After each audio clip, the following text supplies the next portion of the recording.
सिद्धेभ्यः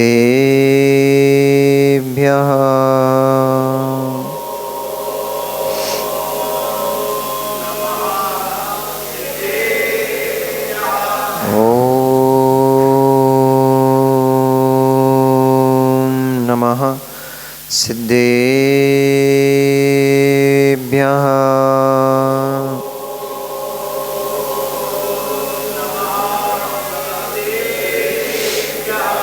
तव सिद्धे नय सिद्धे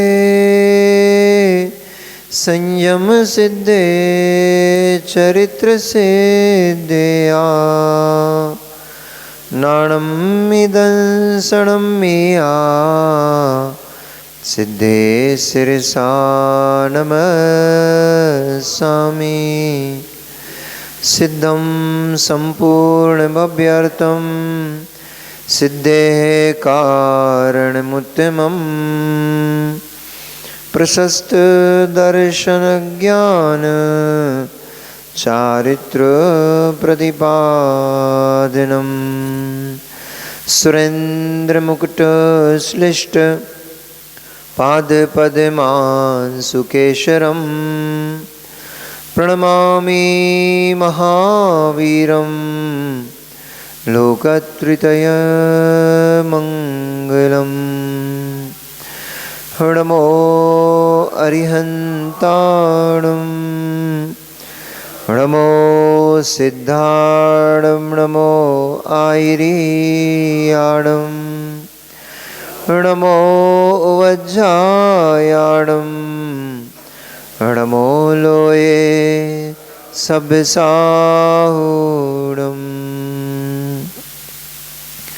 जय बोलिए अनंत अनंत परम सिद्ध परमेष्ठी भगवानी की।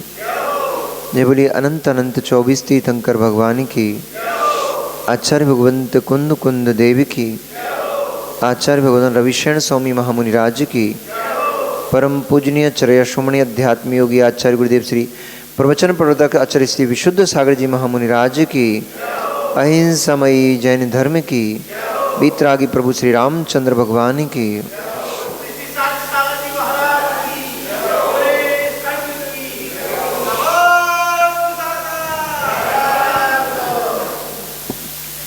मनीषियों, वर्तमान शासन नायक भगवान वर्धमान स्वामी के शासन काल में हम सभी भव्य जीव यहाँ विराजते हैं। परम भट्टारक महाश्रमण उन भगवान वर्धमान स्वामी के मुख कमल से निश्रित बागबादिनी भगवती माँ जिनवाणी का हम सभी भव्य जीव यहाँ करुणांजलि लगा करके पान कर रहे हैं। यह बागवादिनी, यह भगवती माँ जिनवाणी सभी जीवों का कल्याण करे, सभी जीवों का मोक्ष मार्ग प्रशस्त करे। सम्यक दर्शन की महिमा को जान रहे थे। सम्यक दर्शन की महिमा के विषय में जो भी कथन किया जाए वो कथन मात्र सुनने और समझने के लिए तो ठीक है, परंतु सम्यक दर्शन की महिमा को शब्दों में नहीं बांधा जा सकता। सम्यक दर्शन वह अनमूल्य रत्न है जिसे समुद्र की गहराइयों से भी नहीं निकाल के लाया जा सकता, जिसे आकाश की ऊंचाइयों से भी प्राप्त नहीं किया जा सकता, जिसे पृथ्वी के खुदाई से भी प्राप्त नहीं किया जा सकता। वह सम्यक दर्शन तो भव्य आत्मा के हृदय कमल में उत्पन्न होता है और उस सम्यक दर्शन की महिमा को कथन करने निकलो तो लाखों करोड़ों जीवा भी मौनी हो जाएंगी, कम पड़ जाएंगी, परंतु उस सम्यक दर्शन के महात्म्य को कहा नहीं जा सकता, प्रकट नहीं किया जा सकता। वह तो एक ऐसा रत्न है जिसे प्राप्त करके यह जीव अनंत भवों की संतति को शांत कर देता है। ऐसे उस सम्यक दर्शन की महत्वता महिमा को हम सभी यहाँ समझ रहे हैं, जान रहे हैं सीता के वृत्तांत के माध्यम से। सम्यक दृष्टि जीव। आचार्य भगवंत अकलंक देव ने कहा कि कषाय रंजितम चेतस तत्वम नैवाव गाहेते नीली रक्तम वरे रागो दुरादेयो कौम कुमाह। जैसे नील चढ़े हुए रंग पर, नीली वस्तु के ऊपर कुमकुम का रंग चढ़ता नहीं है। गहन नील जहां पुता हुआ है उसके ऊपर कुमकुम का लेप करो अथवा कुमकुम का टीका लगाओ तो वो कुमकुम उसके ऊपर अपना आभा छोड़ नहीं पाता, दिखाई नहीं देता है। ऐसे जिस जीव के अंदर निगट अज्ञान का अंधकार भरा पड़ा है, मिथ्यात्व का घना अंधकार जिसके अंदर भरा पड़ा है, उस जीव के अंदर तत्व प्रीति तत्व रुचि दिखाई नहीं देती है। सामने होती हुई घटना में अपने आप को खोजता रहेगा, लेकिन अपने भीतर अपने स्वरूप में अपने आप को जीव नहीं खोज पाता। दूसरों को दृष्टि देख करके दूसरों को उलाहना देता रहेगा, परंतु निज की परिणति, निज के अज्ञान भाव को वह जीव किंचित नहीं देख पाता है। सीता ने जब वैराग्य को धारण किया, इन संसार विषय भोगों में अनंत बार मैंने कष्टों को भोगा, अनंत बार अनेक पर्यायों को मैंने प्राप्त किया। उन सभी पर्यायों में मुझे क्या मिला है? तिरस्कार, मान, अपमान, यही तो पाया है। पर मैंने अपने निज शुद्ध आत्मस्वरूप को कब पाया? यद्यपि बलभद्र की पत्नी भी हो गई तो क्या लाभ हुआ? यद्यपि चक्रवर्ती नारायण की, चक्रधर की भौजाई हो गई, भाभी हो गई, तो क्या लाभ किया? यद्यपि मुनिपद से सुशोभित भरत की भावज कहलाने लग गई, तो क्या लाभ हुआ? मथुरा नरेश शत्रुघ्न की भौजाई कहलाई, तो क्या लाभ हुआ? कर्मों ने तो मुझे ले जाकर के वन में ही पटक दिया। इन कर्मों ने तो मुझे कलंक लगाकर तिरस्कारित ही किया है। ऐसी चिंतन की धारा से ओतप्रोत सती सीता वैराग्य को प्राप्त हो आर्य का दीक्षा धारण कर जगत अम्मा हो गई, जगदम्बा हो गई।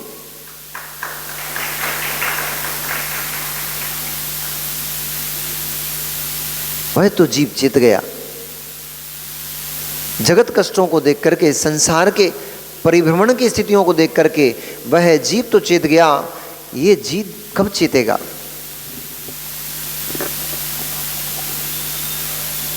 वह जीव तो चेत गया, यह जीव कब चेतेगा?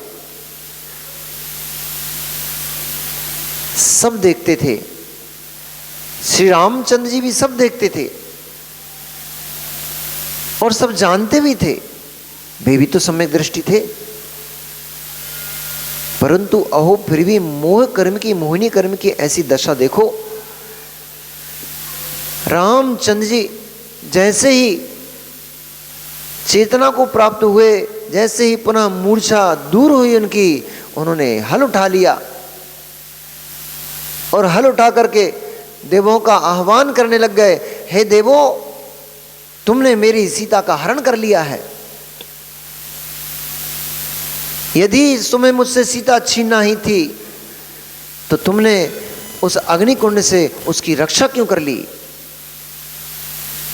उसे मर जाने दिया होता तो कम से कम मुझे इस बात का संतोष तो रहता कि सीता के प्राण पखेरु चले गए हैं, सीता के प्राण उड़ गए हैं, तो मुझे संतोष तो होता। क्योंकि मरण सुनने से, ऐसा सुनने से कि कोई व्यक्ति मर गया, तत्क्षण दुख होता है, फिर धीरे धीरे वह दुख शांत हो जाता है, फिर कभी वह दुखी नहीं करता। परंतु मेरे देखते देखते सीता की अग्नि परीक्षा में रक्षा हो गई, फिर तुम लोगों ने उसको मेरे से हरण कर लिया, यह दुख मैं कैसे भुला पाऊंगा। इसलिए शीघ्र हे देवो, हे देवतागण, तुम जहां जहां स्थित हो मेरी बात को ठीक से सुनो, मेरी सीता को शीघ्र मुझे वापस कर दो, अन्यथा मैं तुम्हें देवपने से रहित कर दूंगा। मैं तुम्हें देव ही नहीं रहने दूंगा, अदेव बना डालूंगा। शीघ्र मेरी सीता मुझे वापस सौंप दो, अन्यथा पूरे ब्रह्मांड, पूरी पृथ्वी को आकाश में बदल दूंगा। ऐसे क्रोध में हल को उठाते हुए अत्यंत क्रोधित राम उस दिशा की ओर चले जा रहे थे जिस दिशा की तरफ सीता गई थी। उन्होंने पूछा, सीता कहाँ है? क्योंकि जिस समय सीता चली गई थी उस समय तो वो तंद्रा में थे, बेहोश थे। जैसे ही होश आया उन्होंने सबसे पहले यही पूछा, सीता कहाँ है? सभी ने कहा, सीता तो केस लोंचन कर, वैराग्य को धारण कर माता जी के पास चली गई। तो रामचंद्र जी उसी दिशा की तरफ, जिस तरफ सीता गई थी, उसी दिशा की तरफ वो हल लेकर के और गदा लेकर के निकल पड़े। देवों का आह्वान करते जा रहे थे, देवों को चेतावनी देते जा रहे थे और उसी दिशा की तरफ चले जा रहे थे जिस दिशा की तरफ सीता गई थी। इस प्रकार से चलते हुए राम उस वन के निकट पहुंचे जिस वन की तरफ देवों का आवागमन हो रहा था। महेंद्रोदय उद्यान में भगवान मुनि श्री सर्वभूषण केवली को केवल ज्ञान हो गया था ना। हाँ, तो सारे देवतागण, सारे नगर के लोग उस केवली भगवान के दर्शन करने के लिए भागे भागे चले जा रहे थे।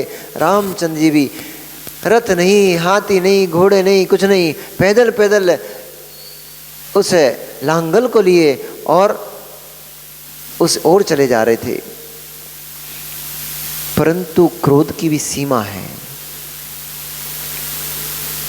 केवली भगवान की सीमा के भीतर प्रवेश करते ही कषाय शांत हो जाती है।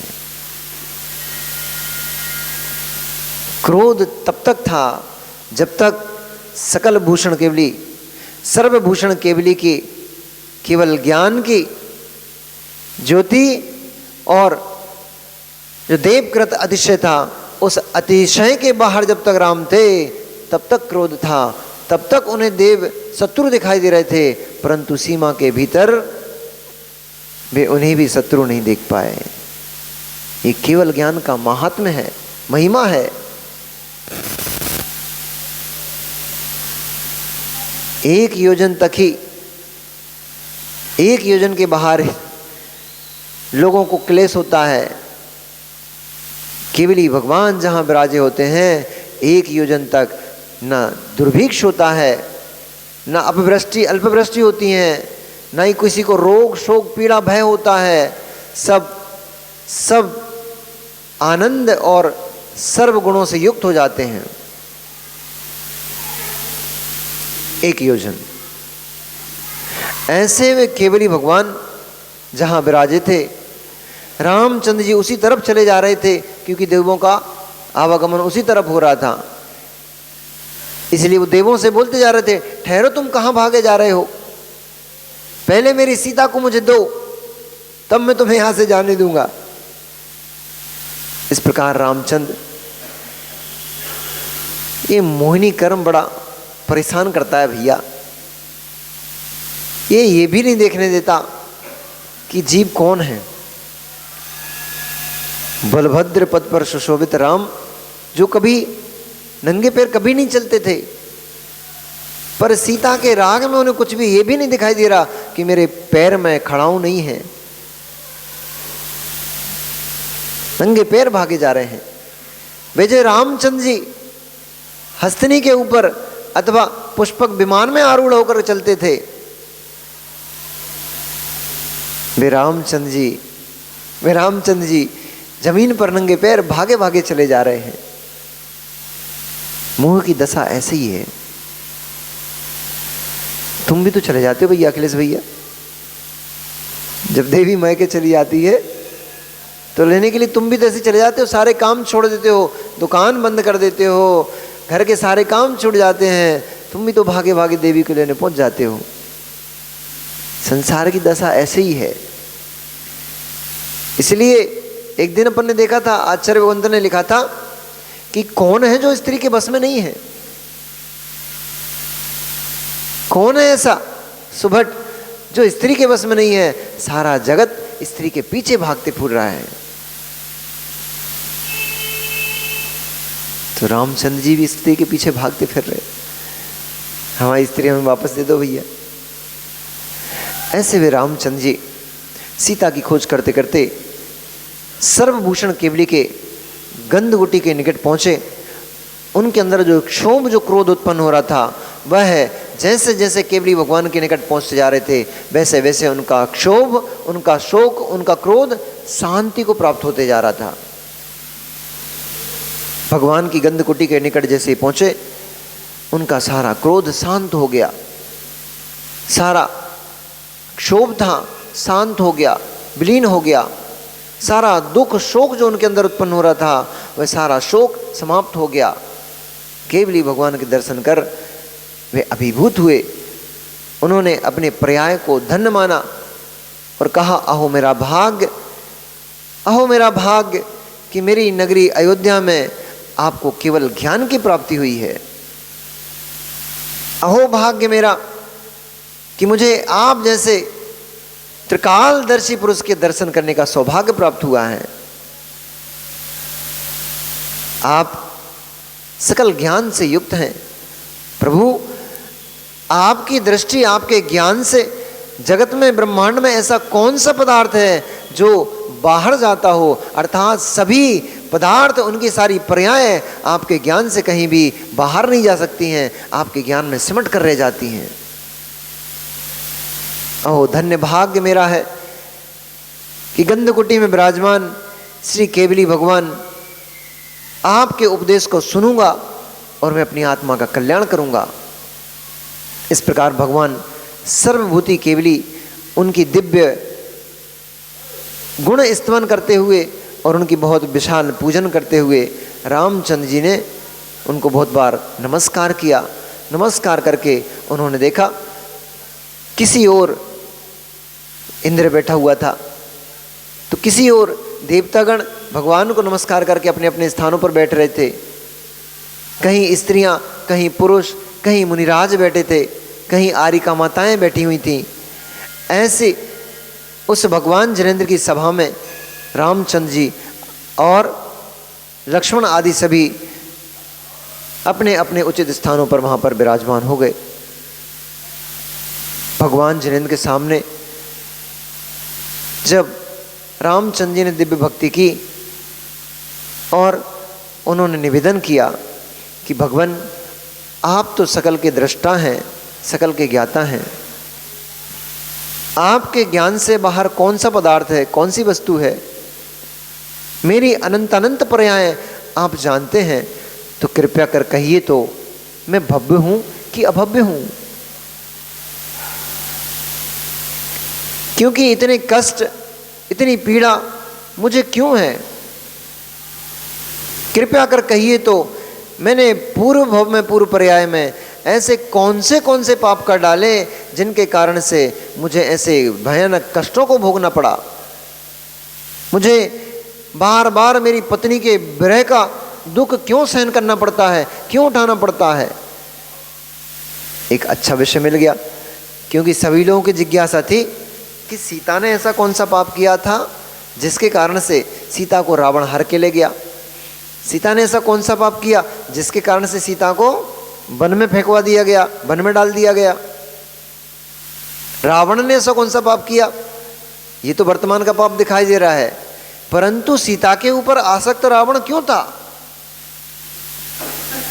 मां, एक बात का तो बिल्कुल कठोर निर्णय कर लो, जो आपके आजू बाजू में है ये आपके आज के नहीं है। जो आपके घर में हैं, जो आपके अड़ोसी पड़ोसी हैं, मित्र हैं, दोस्त संबंधी हैं, माता हैं, पिता हैं, नानी है, नाना है, ताऊ है, मामा है, ये आपके आज के संबंधी नहीं हैं। अनेक अनेक पर्यायों में ये सब हमारे संबंधी रह चुके। और यहाँ तक कि अखिलेश भैया, ये आगे बैठे वाले भी तुम्हारे संबंधी हैं, बाजू वाले भी तुम्हारे संबंधी हैं, हम भी तुम्हारे कभी ना कभी संबंधी रहे हैं, हम भी रहे हैं। इतने जितने भी ये बैठ कर के जिनवाणी का रसपान कर रहे हैं, ये सब लोग कभी ना कभी एक साथ बैठ चुके हैं, एक साथ भगवान की अर्चना कर चुके हैं, एक साथ कहीं ना कहीं बैठ करके हमने दिव्य ध्वनि सुनी होगी, अथवा किसी मुनिराज के संभाषण सुने होंगे, मुनिराज के मुख से जिनेंद्र भगवान के तत्व का उपदेश सुना होगा। ये बात निश्चित है, तभी आज यहाँ पर बैठकर हम एक साथ बैठ करके तत्व का श्रवण कर पा रहे हैं।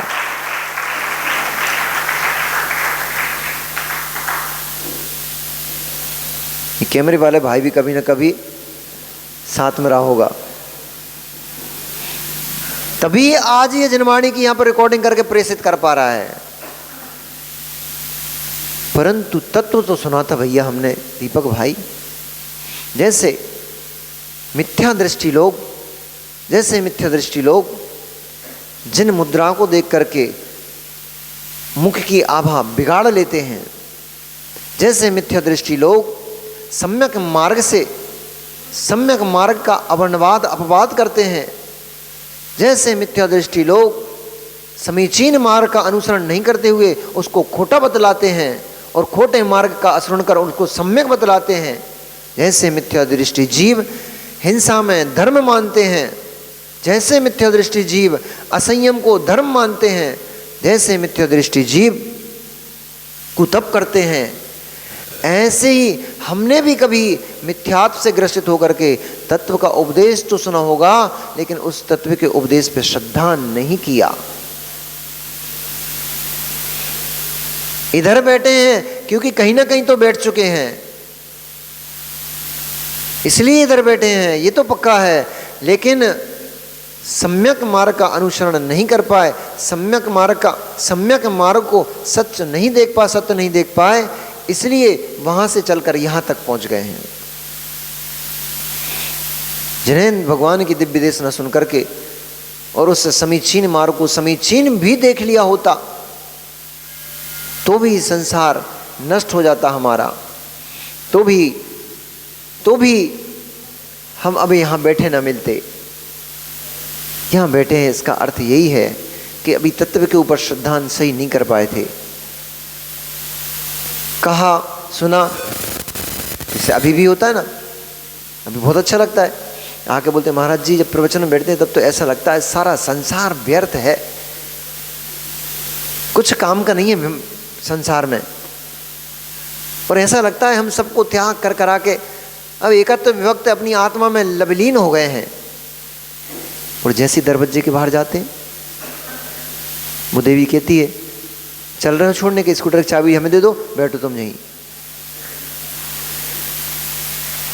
तुरंत स्कूटर देखने लग जाता है, चाबी दे दूंगा तो मैं कैसे जाऊंगा, ठीक है भैया हम ही चल रहे, छोड़े आ रहे हैं। आत्मानंद समाप्त हो जाता है, परिग्रहानंद शुरू हो जाता है, आज्ञानंद शुरू हो जाता है। देवी आज्ञा चलाती है, देवी आज्ञा चलाती है, आपको उसका पूरा करने में आनंद आता है, तो ये आज्ञा आनंद है। आज्ञा आनंद प्रारंभ हो जाता है, इंद्रिय आनंद प्रारंभ हो जाता है, संसार आनंद प्रारंभ हो जाता है, लोक आनंद प्रारंभ हो जाता है। पर इतनी देर बैठ करके आनंद ले रहे हो तो ऐसा लगता है, ये तो समझ में आता है कि है तो भव्य, अभव्य तो नहीं है, क्योंकि अभव्य जिनवाणी को रुचिपूर्वक नहीं सुन सकता। परीक्षा कर लेना अपनी, यदि जिनवाणी को सुनने के लिए ललक उत्पन्न हो रही है कि भोजन छूट जाए, 50 काम छूट जाए, लेकिन भगवान की वाणी नहीं छूटना चाहिए, ऐसी ललक जिस जीव के अंदर हो रही है, इतना तो मान लो कि हम भव्य तो हैं।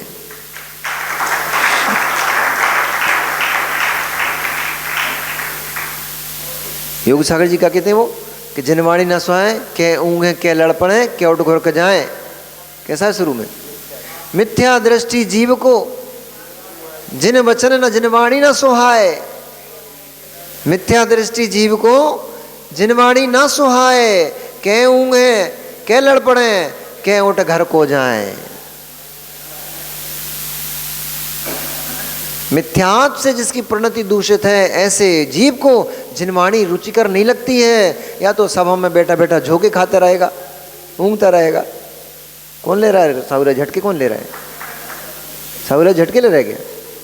नहीं नहीं लेते, वे कुछ लिखते रहते हैं बैठ के। आपको लगता है जी राजेश जी दूसरों को ये देखते रहते कौन झपके ले रहा है, कौन झटके ले रहा है। मतलब आपको जिनवाणी रुच नहीं रही है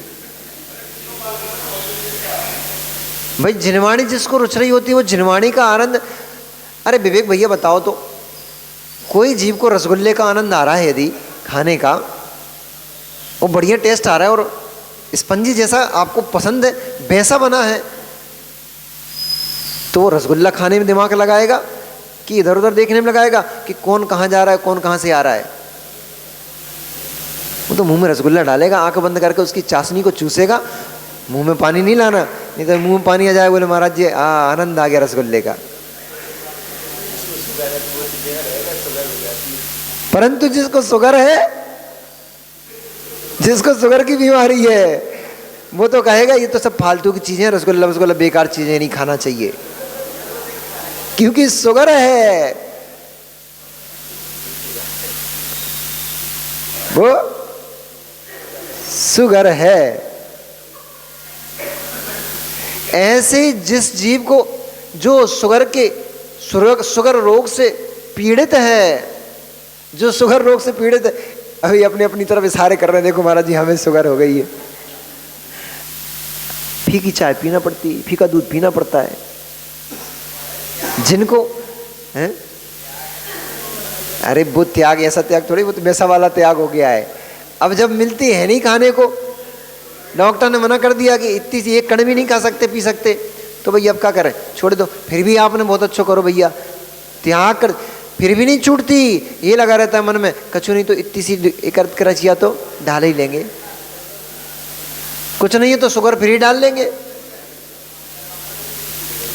कुछ नहीं है तो गुड़ की डगरिया किसका लेंगे। नहीं त्याग पाता। पीड़ा में भी त्याग हो जाए ये भी बड़ी बात है। पीड़ा में भी त्याग नहीं कर पाता जीव। पीड़ा होकर के, पीड़ित होकर के देखता तो रहता है बैठा बैठा, परंतु त्याग का मन नहीं बनता। विकल्प चलता रहेगा। कहीं पनीर खा रहे होंगे, उसमें कहीं देवी ने इतनी सी शक्कर डाल दी तो, कहीं ये खा रहे होंगे, वो पी रहे होंगे, उसमें शक्कर आ गई तो, बुरा आ गया तो, ये तो बढ़ने नहीं देता, आगे खड़ा हो जाता है आकर के। तो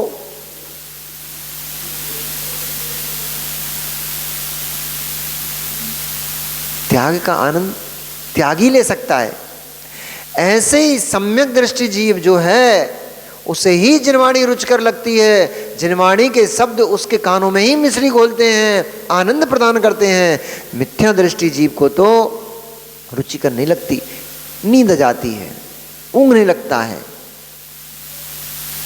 अथवा ये देखेगा ये बड़े अच्छे कान लगा के सुन रहा है, उसको उंगली कर देगा, किसी की शर्ट खींच देगा, किसी की चाबी उठा के घुमाने लग जाएगा, नहीं तो उठा के मोबाइल में स्क्रॉल करने लग जाएगा।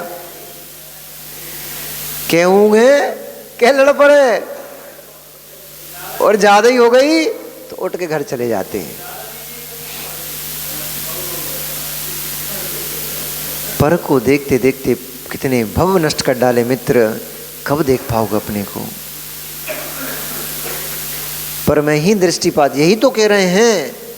आधा घंटा से क्या सुन रहे हो काका, आधा घंटा से क्या सुन रहे हो, यही तो कह रहे हैं कि परमे दृष्टि जीव की निज की तरफ भान नहीं हो, निज को नहीं देखने दे रही है। और जब तक परदृष्टि होगी तब तक परादृष्टि नहीं हो पाएगी। परदृष्टि जब तक बनी रहेगी, एक होती है अपर विद्या, एक होती है पराविद्या। एक होती है पराविद्या, एक होती है अपर विद्या, पर में ही दृष्टि लगी रही, निज का भान कभी नहीं हो सकता, नहीं देखने देता। दूसरों के दोष, दूसरों की क्रियाओं को देखते देखते हमारा जीवन नष्ट होते चला जा रहा है, परंतु हम अपने आप को कब देखेंगे? यही तो मैं कह रहा हूं। देखो देखो, मतलब तत्व सुनने में रुचि नहीं आ रही है, समझ रहे हो? ऐसे कर रहे मतलब के होंगे, के लड़ पड़े, के हाथ से हाथ को मिलाए। विभिन्न विचित्र विचित्र प्रकार के लोग हैं, क्योंकि लोग ही विचित्र प्रकार का है ये। वो हम वहां देखते हैं, अभिषेक सांझारा कराने जाते हैं ना, तो वहां एक भैया बैठा बैठा वो क्या करता रहता है, वो ऐसे ऐसे करता रहता है, वो शांति धारा चल रही है, ये अशुभ होता है। शांति धारा के समय शांत बैठो, अनुमोदना करो, शांति धारा करो, शांत चित्त होकर के शांति का वेदन करो कि प्रभु आप कितने शांत हो गए, इतने कोलाहल में भी आप किंचित भी उसमें प्रवेश नहीं करते हो। वह क्या विद्या है, कौन सी विद्या है, उस विद्या को मुझे तो प्रदान कर दो। अब शांति धारा चल रही, उधर शांति धारा चल रही, इधर ऐसे ऐसे कर रहे हैं। ये अनर्थ दंड कहलाता है। तो योगा करते हो तो योगा, इसका नाम योगा नहीं होता, इसका नाम योगा नहीं होता। योग कितने प्रकार के होते हैं? मन, वचन, काय, 3 प्रकार के योग होते हैं। मन योग, वचन योग, काय योग। और योगा का अर्थ होता है तीनों को स्थिर कर देना। आज भाई महाराज बता रहे थे ना, आज क्या है? धनतेरस है। आज धन्यतेरस है कि धनतेरस है? अभी कल कोई बता रहा था, बोले महाराज जी आज झाड़ू खरीद के लाते हैं क्या? तो वो झाड़ू खरीद के लाना सब लोग शुभ मानते हैं कि झाड़ू खरीद शुभ होता है। तो हमने कहा झाड़ू सफाई करने का काम करती है कि लाने का काम करती है? झाड़ू तो सफाई करती है। तो भैया तुम्हें झाड़ू साफ सफाई के लिए खरीदना है, तुम कभी भी खरीद लो, उसमें कोई टेंशन नहीं है, क्योंकि तुम्हें साफ सफाई करना है घर की, उसमें कोई विकल्प नहीं। पर धनतेरस को झाड़ू खरीद के लाना है, ये कौन सा लॉजिक है? मतलब धनतेरस में झाड़ू के अंदर अलग से कोई शक्तियां प्रकट हो जाती हैं, वो वैसे नहीं रहती हैं उसके अंदर वो शक्तियां। धनतेरस के दिन झाड़ू कोमल हो जाती है, वो बाकी दिन कठोर रहती है। ऐसी ऐसी मान्यताएं, ऐसी ऐसी मूर्खताएं संसार में पड़ी हुई हैं। और भैया लेके भी आया, क्या बोल रहा, बोल क्या रहा सौरभ भाई, क्या बोल रहा?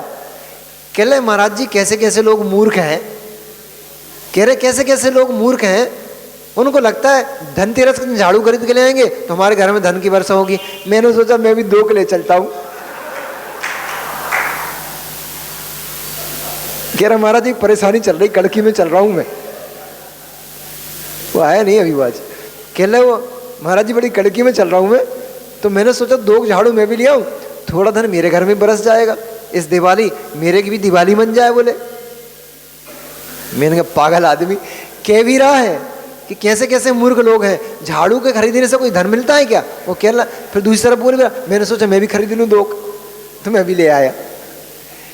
ऐसी तो यही तो लोभ है, यही तो लालच है, यही तो मोहिनी कर्म है। इसी की तो बात कर रहे हैं कि जो मोहिनी कर्म है ये पीछा नहीं छोड़ता है, ये घेर घेर के मारता है। न जाने इतने कितने मुंह हैं नागिन के, तो 2 मुही नागिन के तो केवल 2 ही मुंह होते हैं, 2 मुही नागिन के तो केवल 2 ही मुंह होते हैं। परंतु ये मोहिनी कर्म तो ऐसी नागिन है, असंख्यात मुख वाली है, पता नहीं कहां कहां से डसती है, कहां कहां से डंक मारती है। पता है कि सब व्यर्थ की क्रियाएं हैं, फिर भी मन करता है कहीं हो जाए, हो सकता है काम बन जाए, करके देखने में क्या हर्ज है। ले लो झाड़ू तो अपने को लेना ही है, ले लो 2 और ले रहे, हो सकता है धन बरसने लग जाए। यानी मिथ्या मान्यता में तो बुद्धि चलती ही है, मिथ्या मान्यता में तो बुद्धि चलती ही है। झाड़ू से अगर धन बरसना होने वाला होता मित्र, झाड़ू से ही अगर धन बरसता है तो जिनकी जो झाड़ू बनाते हैं वे बेचारे झोपड़ी लगाए क्यों बैठे हैं?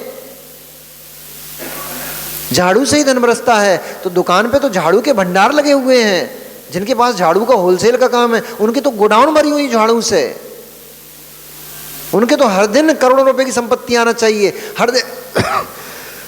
हर दिन नए नए बंगले खड़े होना चाहिए उनके तो, क्योंकि पूरा का पूरा कोठी को पूरा का पूरा, आपके यहाँ कोठी बोलते हैं ना, तो पूरी की पूरी कोठियाँ भरी हुई हैं झाड़ुओं से। तो हर दिन, अब एक झाड़ू जब आपकी दशा बदल सकता है तो उनके तो लाखों झाड़ू रखी हुई हैं, तो हर दिन नई नई कोठियाँ आना चाहिए उनके यहाँ। तो रिंकू भैया 2-4 झाड़ू आप भी देख लेना। अरे आप बोल रहे थे महाराज जी मकान लेने का मन है, तो हो सकता है 2-5 झाड़ू खरीद लो, हो सकता है मकान बन जाए, आपका मकान खरीदा जाए।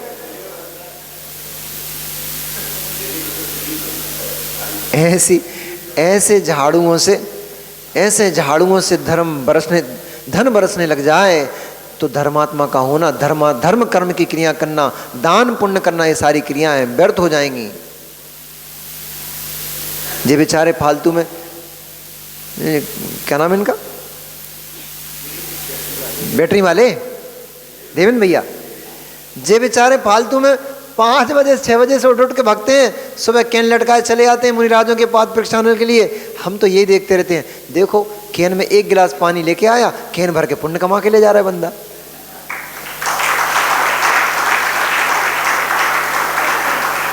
हम रोज यही सोचते हैं, जब ये रोज पाद प्रक्षालन करने सुबह आते हैं, हम यही सोचते हैं, देखो 1 गिलास पानी भर के लाया, कैन भर के पुण्य लेके जाएगा।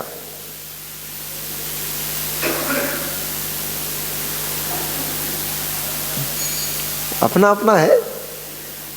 तो बेचारे इनके कैन भर भर के पानी लाना ये सब बेकार हो जाएगा यदि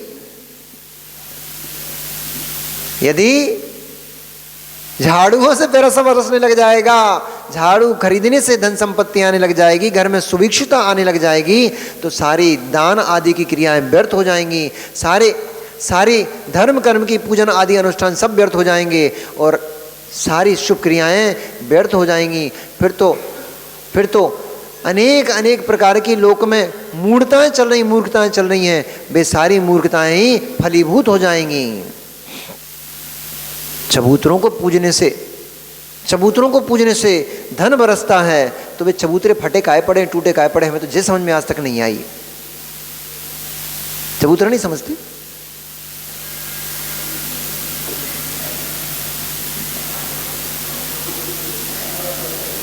चार 6 बटैयाँ उठाई, कहीं भी विराजमान कर दी, उनके सामने लेके अगरबत्ती लगाए, एक आध कोई नारियल फोड़ाए, तो वे चबूतरे टूटे फूटे काहे पड़े, हमें तो ये समझ में नहीं आ रही। देव तुम्हारा तुम्हें समृद्ध कर सकता है, अपना चबूतरा नहीं बनवा पा रहा।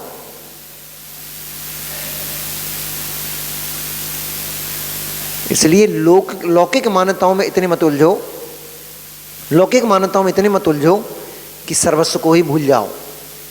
अभी एक बड़ा विकल्प खड़ा हो जाता है, अभी कल परसों दिवाली आने वाली है, तो कुछ की विकल्प है कि महाराज जी दिवाली कल की है कि दिवाली परसों की है, क्योंकि वैदिक दर्शन वाले दीपावली कल मनाएंगे और जैनों की दिवाली परसों होगी 13 तारीख को। तब कौन सी मनाए, बड़ा विकल्प खड़ा है।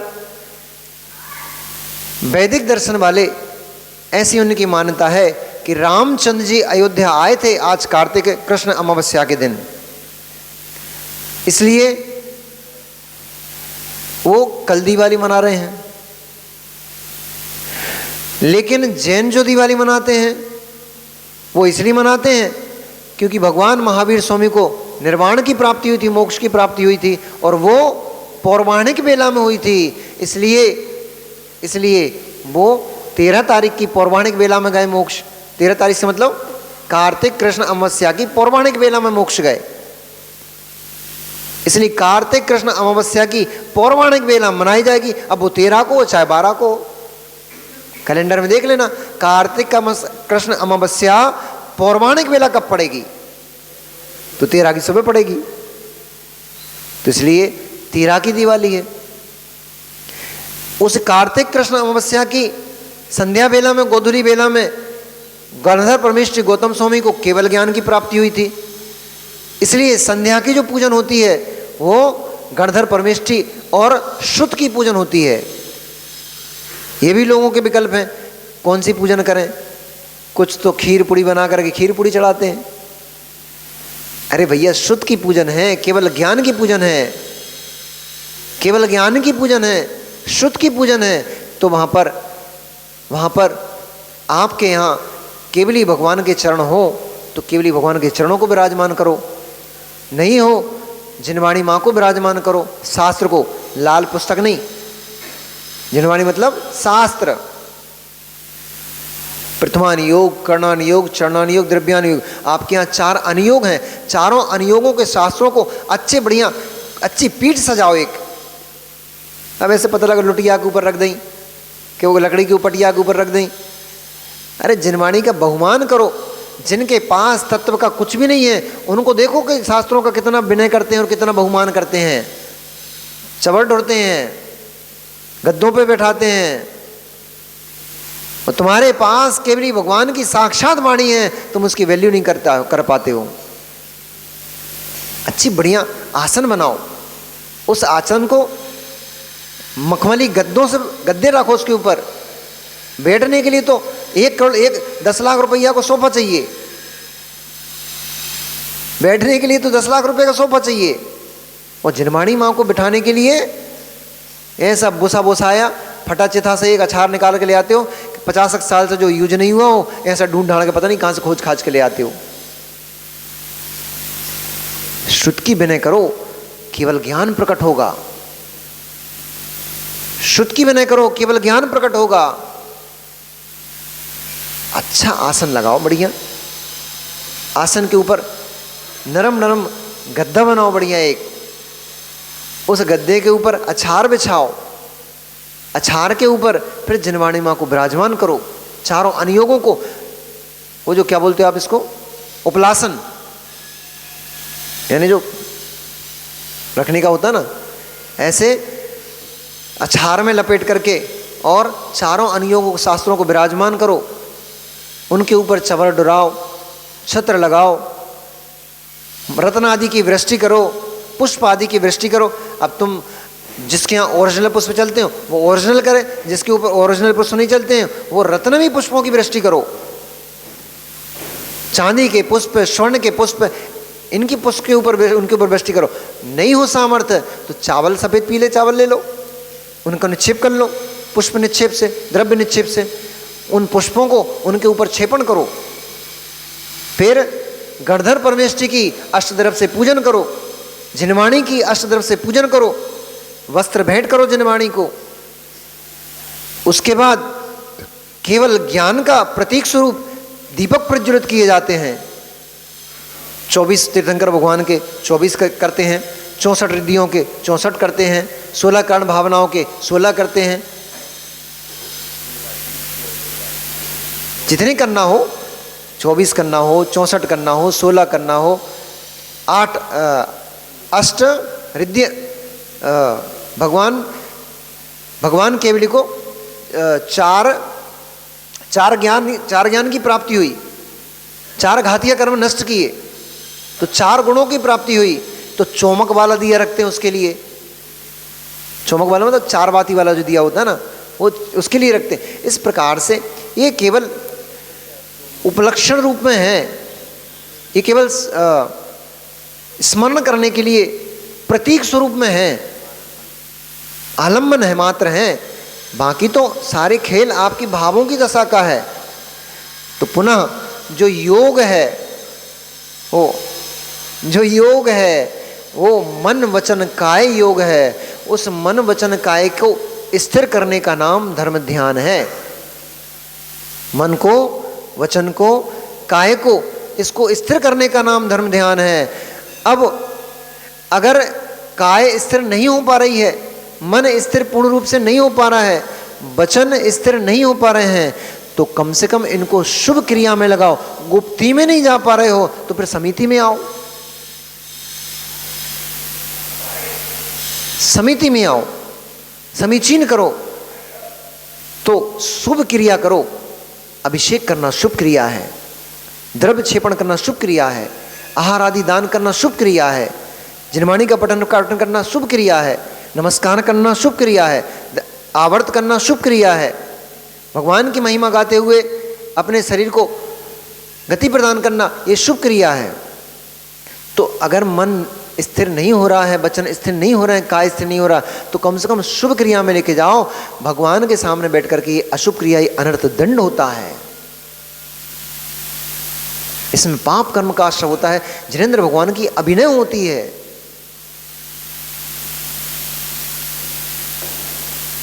कोई किसी को टुच्चाने में लगे, कोई किसी से बतियाने में लगे, उधर शांति धारा चल रही है। ये सब दोष हैं, इनसे पाप कर्म का आश्रय होता है। क्योंकि भगवान जिनेंद्र बैठे, तुम्हारे घर में कोई मेहमान आ जाए, समझी आ जाए भैया आपके, भैया मनोज भैया के पीछे समझी आ जाए आपके, समझी हैंगे? अच्छा, मोड़ी वाले कि मोड़ा वाले, मतलब आपकी लड़की उनके यहाँ बिहाई, ऐसे वाले समझिए ना, फिर तो और अच्छा काम बन गया। कि समधी घर में आ जाए तो उनको घर में बिठा के दुकान खोलने चले जाओगे? नहीं जाओगे। तो पत्नी से बोल जाना कि तुम एक काम करो, इनको भोजन कराओ, मुझे बहुत जरूरी काम से जाना, मैं जा रहा हूं, चले जाओगे। समधी घर में आ जाए तो सारे काम बंद हो जाते हैं, बैठ के उनका सम्मान करोगे, उनके सामने बैठ करके उनको भोजन अपने हाथ से कराओगे, उनका मान करोगे, टीका करोगे, दुनिया भर के कार्यक्रम करोगे। 3 लोग के नाथ सामने बैठे और तुम उनको छोड़ करके पता नहीं काका कौन कौन सी क्रिया में लग जाते हो। मतलब तुम्हारे समधी से भी गए बीते हैं 3 लोग के नाथ, तभी तो करने लग जाते हो। कोई लड़ने लग जाएगा, कोई बतियाने लग जाएगा, कोई हंसी मजाक करने लग जाएगा। तो भैया 3 लोग के नाथ के सामने वैसे बैठना पड़ता है जैसे जैसे 3 लोग के सामने बैठना चाहिए। समधी के सामने समधी जैसे बैठो, तो समधी के साथ में कोई कुचेष्टा नहीं करते हो, व्यर्थ के प्रलाप नहीं करते हो, व्यर्थ की क्रिया नहीं करते हो। तो समधी से भी गए बीते हैं कि तुम्हारे भगवान, कि उनके सामने कुछ भी करते रहते हो, वहां कुछ भी नहीं करना चाहिए। ऐसे ही तो पाप आश्रम होता है। फिर कहते हो हम तो पूरा जीवन निकल गया भक्ति करते करते भगवान की, मिल तो कचूरा नहीं है। अरे तुम जाके पाप कमा के तो ले आते हो, वहां निदत्ति निकांचित कर्मों का तो बंद करके तुम वहां पे आ जाते हो। तुम्हारा कर्म दूर कैसे हो, तुम्हें सुख शांति तुम्हें मिले कैसे? जिस कार्य के लिए गए थे वो कार्य करते नहीं हो, जो कार्य नहीं करना चाहिए वो कार्य वहां पर बैठ के करने लग जाते हो, तुम्हें सुख शांति मिले कैसे? पूजा में मन नहीं लग रहा, पाठ पूजा चल रही है, मन कहीं और घूम रहा है, फिर उंगली रख ली, उनसे बतियाने लग गए, उनको जवाब देने लग गए, उनसे मिलने लग गए, उनसे जुलने लग गए। भैया बाहर से आए, चले गए, अभी चले जाएंगे। मतलब आपके 3 लोग की नात की वैल्यू आपको आपके दोस्तों यारों से, आपके मिलने जुलने वालों, उनसे बहुत कम आंकते हो आप, इसलिए तो उसकी ज़्यादा इंपॉर्टेंस है। वो चला जाएगा, भगवान का मगर है, तो यहीं बैठे हैं, यही तो सोच होती है ना। तभी तो आप अपना कार्य छोड़ करके और उनसे बतियाने लग जाते हो, उनसे बात, और बाहर जाके बतियाओ, फिर जाओ, फिर शांति से पूजन करो। बाहर जाके बतियाओ, बाहर जाके अपनी पूरी जो भी मेल मिलाप करना है सब कराओ, फिर आके शांति से फिर पूजन करो। फिर जब पूजन करो फिर कुछ नहीं होना चाहिए। अब ये भी बहुत सारी चीज सीखना पड़ेगी। व्यवहारिक धर्म है, पर व्यवहार धर्म में ही निश्चय धर्म पलेगा। व्यवहार ही नहीं होगा तो निश्चय धर्म कहाँ से पलेगा? पहले व्यवहारिक क्रियाएं ठीक करना पड़ेंगी, निश्चय तो बहुत बात की बात है। व्यवहारिक क्रियाएं इतने प्रकार की विकलता व्यवहारिक क्रियाओं में पड़ी हुई है, निश्चय धर्म तक कैसे पहुंच पाओगे? इसलिए सब क्रियाओं को देखना बहुत जरूरी है, इनको भी। चलो पुनः वापस चलते हैं। जिज्ञासा, अभी जिज्ञासा समाधान तो वहाँ पे हेमड़ी जन में होता है शाम को 7 बजे से 6 बजे से। तो जिज्ञासा समाधान तो बड़े महाराज बैठे हैं, वो करेंगे। अपन तो केवल पढ़ लें, सीख लें कि भाई क्या कैसे करना चाहिए, कैसे जीना चाहिए। हाँ,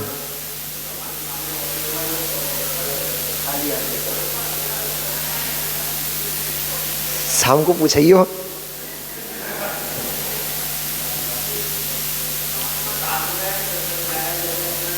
अब शास्त्र में तो देखो ऐसा बहुत कुछ समझाया है।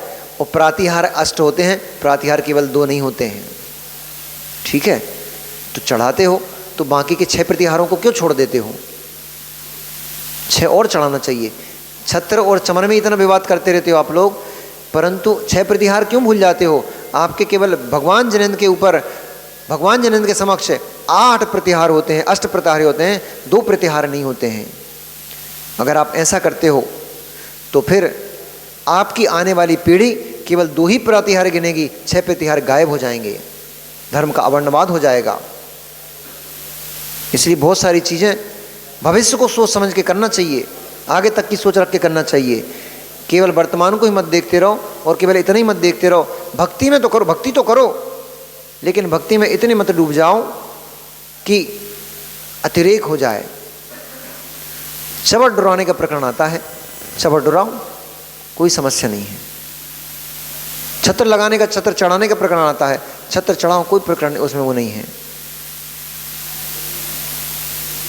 परंतु कहीं ऐसा ना हो जाए कि 2 प्रातिहार के कारण से 6 प्रतिहारों का लोप हो जाए, उस पर भी ध्यान रखना चाहिए। अब देखना, यहां हमसे ये सुन के जाएंगे, अभी शाम को एमडी जन में जाके, आप नहीं मतलब आपके भैया दूसरे कोई, वहां जाके कहेंगे कि वो साक्ष सागर महाराज जी ने छत्र चमर का निषेध किया है, तो महाराजों से लड़वाएंगे। निषेध नहीं कर रहे हैं, निषेध किसी चीज का नहीं है। सारी शुभ क्रिया भूत हैं, कर्म पुण्य आश्रम भूत होती हैं, परंतु उनके पीछे ये भी अपने को ध्यान रखना है कि कहीं ऐसा ना हो जाए कि धर्म का अवर्णवाद या वस्तुओं का लोप हो जाए, वो भी ध्यान रखना है। चलो, तो आज गाड़ी कहीं की कहीं घूम गई है वो।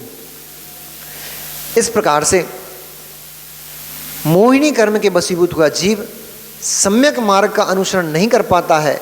मोहिनी कर्म के वशीभूत हुआ जीव समीचीन मार्ग को नहीं जान पाता है, सम्यक ज्ञान को प्राप्त नहीं कर पाता है।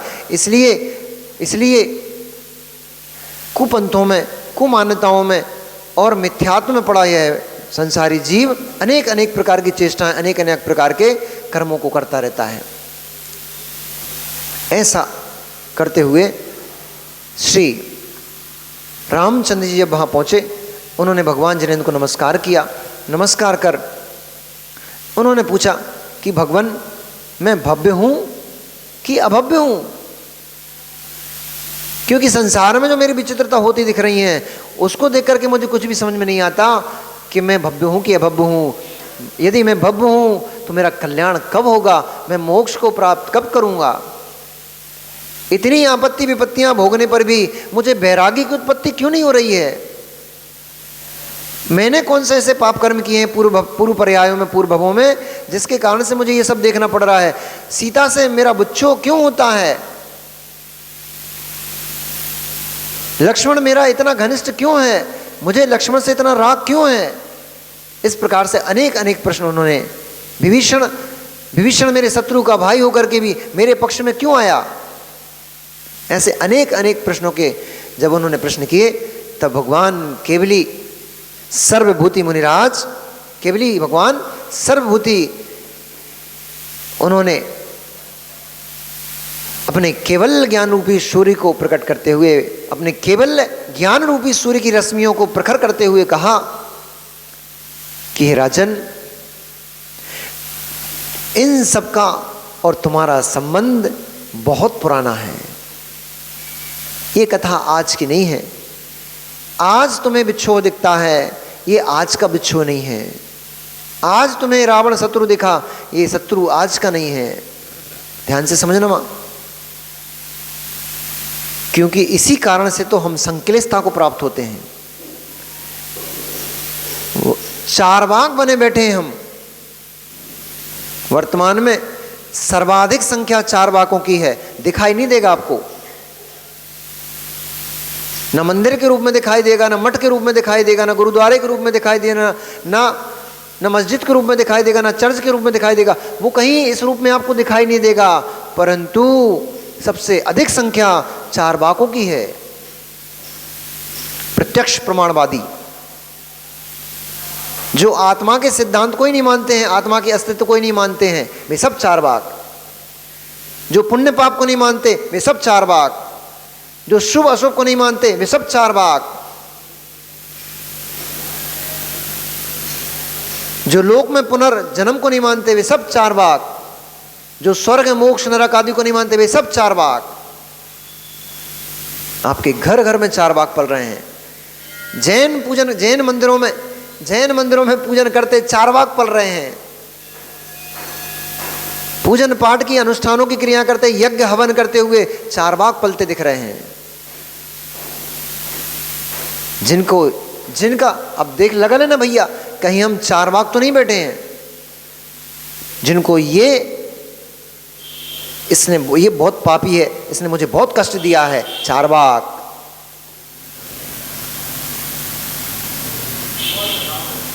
अच्छा लग रहा? ये बहुत पापी है, इसने मुझे बहुत कष्ट दिया है, इसके कारण से मैं परेशानी को भोग रहा हूं। ये चार्वाक का सिद्धांत है। तू प्रत्यक्ष प्रमाण को देख रहा है, परोक्ष को नहीं देख रहा है। तू प्रत्यक्षदर्शी है, प्रत्यक्षवादी है, परोक्ष में तेरी दृष्टि नहीं है।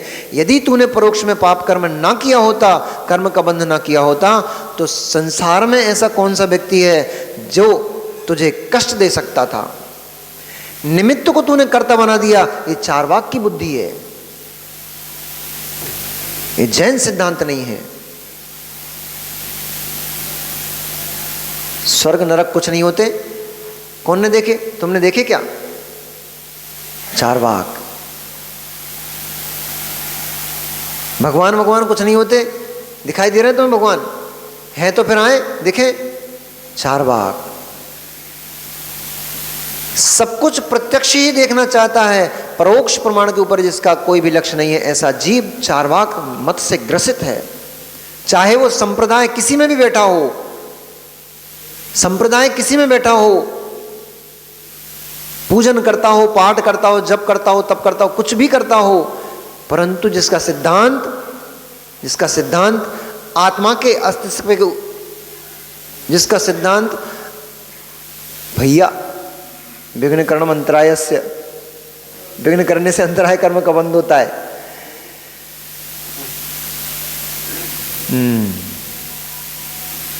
देखो भैया, ब्रेकर आ गया ना ब्रेकर आ जाए तो हमारी गाड़ी वो लहरा जाती है। फिर वो चार्वाक मत प्रत्यक्ष प्रमाण को देखता है, परोक्ष को नहीं देखता है। परोक्ष में यदि इस जीव ने कुछ ना किया हो तो प्रत्यक्ष में सुख और दुख कैसे मिल रहा है, कौन दे रहा है?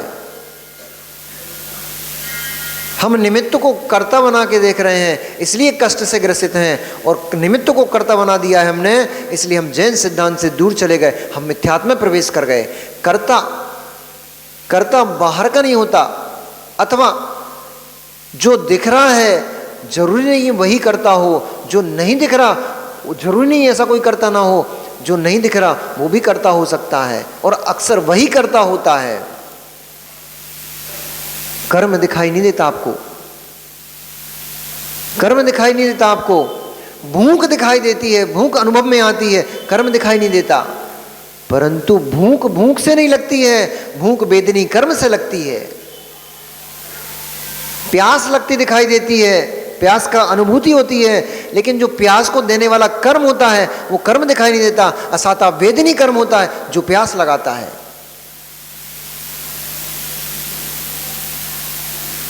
दुकानदारी खूब चल रही है, दुकानदारी खूब चल रही है, तो क्या लगता है मैं पुरुषार्थ कर रहा हूँ ना, मैं मेहनत कर रहा हूँ इसलिए मेरी दुकान चलती है। सुबह 6 बजे से आके बैठता हूँ, रात को 10 बजे तक बैठता हूँ, इसलिए दुकान चलती। इसलिए दुकान नहीं चलती है। लाभ अंतराय कर्म का 6 उपशम तुम्हारे पास है, इसलिए दुकान चलती। कर्म बैठा है। ये रजत भागता रहता है दिन भर हवा की तरह, पवन का झोंका, वो बोलते हैं ना पवन का झोंका, तो ये रजत भी पवन का झोंका है। कभी इस गली में मिलता है, कभी दूसरी गली में मिलता है, एक जगह बैठते ही नहीं। टायर लगे इसकी गाड़ी में तो पैरों में। तुम भाग रहे हो मित्र, ये भी कर्म करा रहा है। क्यों भाग रहे हो? क्यों भाग रहे हो बताओ? धन कमाने की आकांक्षा, धन कमाने की आकांक्षा, इच्छा, इच्छा कर्म से उत्पन्न होती है। इहा इच्छा कर्म से उत्पन्न होती है। धन कमाने की हो, घर संपत्ति बढ़ाने की हो, विवाह करने की हो, पुत्र पुत्र उत्पन्न करने की हो, भगवान बनने की हो, सारी इच्छाएं कर्माधीन पड़ी हैं। पुण्य कर्म का उदय आता है, तब जीव के अंदर ऐसे परिणाम उत्पन्न होते हैं कि मैं मुनि बन जाऊं। पाप कर्म का उत्पन्न आता है उदय, पाप कर्म का उदय चलता है तो जीव का भाव होता है ये संपत्ति और खरीद लूं, ये संपत्ति और खरीद लूं। इसलिए पर को दोष देना यानी सम्यक ज्ञान का अभाव।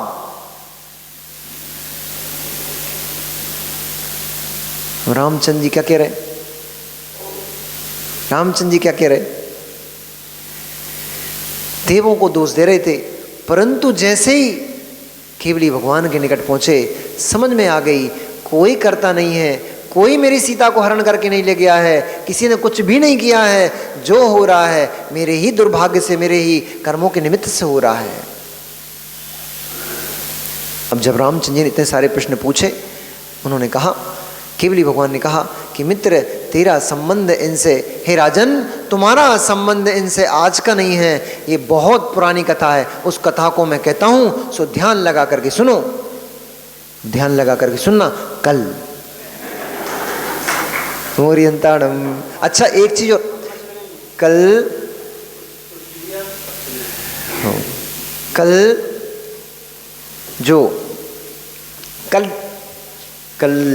क्या है? तो कल तो निष्ठापन है, परसों दीपावली है 13 तारीख को।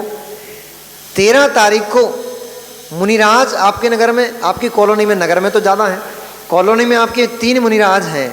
तो परसों ये मुनिराज मुद्रा लगा करके नगर की तरफ भ्रमण